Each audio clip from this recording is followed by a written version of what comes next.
அவங்களோட பேண்ட்டை கழட்டி அவங்களோட பிறப்புறுப்பை பார்த்து இவங்க தான் மதத்தை சார்ந்தவங்க இல்லைன்றதையும் கன்ஃபார்ம் பண்ணியிருக்காங்க. அண்ட் இது எல்லாத்தையுமே அவங்க ஃபேமிலி முன்னாடியே பண்ணியிருக்காங்க. ஸோ இந்த பைசரன்ற இடத்த சுற்றி பார்க்க வந்த டூரிஸ்ட்ஸ் அங்கே இருக்கக்கூடிய டூரிஸ்ட் ஆக்டிவிட்டீஸ்லாம் பண்ணுறாங்க. அவங்க அங்கே என்ஜாய் பண்ணிகிட்ருக்காங்க. ஸோ அந்த டைமில் அங்கே பக்கத்தில் இருக்கக்கூடிய ஒரு பைன் ஃபாரஸ்ட்டில் ஒரு குரூப் ஆஃப் டெரரிஸ்ட்ஸ் இந்தியன் ஆர்மி மாதிரியே ட்ரெஸ்அப் பண்ணிவிட்டு கையில் ரைஃபிள்ஸ்லாம் வச்சுட்டு சடனாக இந்த டூரிஸ்ட்ஸ் முன்னாடி அப்பியர் ஆகுறாங்க. அண்ட் அங்கே இருக்கக்கூடிய 26 டூரிஸ்ட்ஸ், ஒரு இந்தியன் நேவி ஆஃபீஸர், அப்புறம் காஷ்மீர்லேயே வசிக்கக்கூடிய ஒருத்தரை மிகவும் கொடூரமான முறையில் சுட்டு கொண்டிருக்காங்க.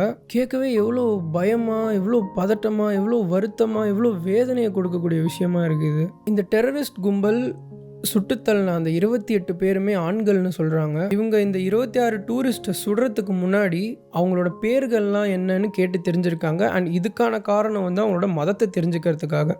ஐடி கார்டை மட்டும் செக் பண்ணது இல்லாமல் அவங்களோட பேண்ட்டை கழட்டி அவங்களோட பிறப்புறுப்பை பார்த்து இவங்க தான் மதத்தை சார்ந்தவங்க இல்லைன்றதையும் கன்ஃபார்ம் பண்ணியிருக்காங்க. அண்ட் இது எல்லாத்தையுமே அவங்க ஃபேமிலி முன்னாடியே பண்ணியிருக்காங்க.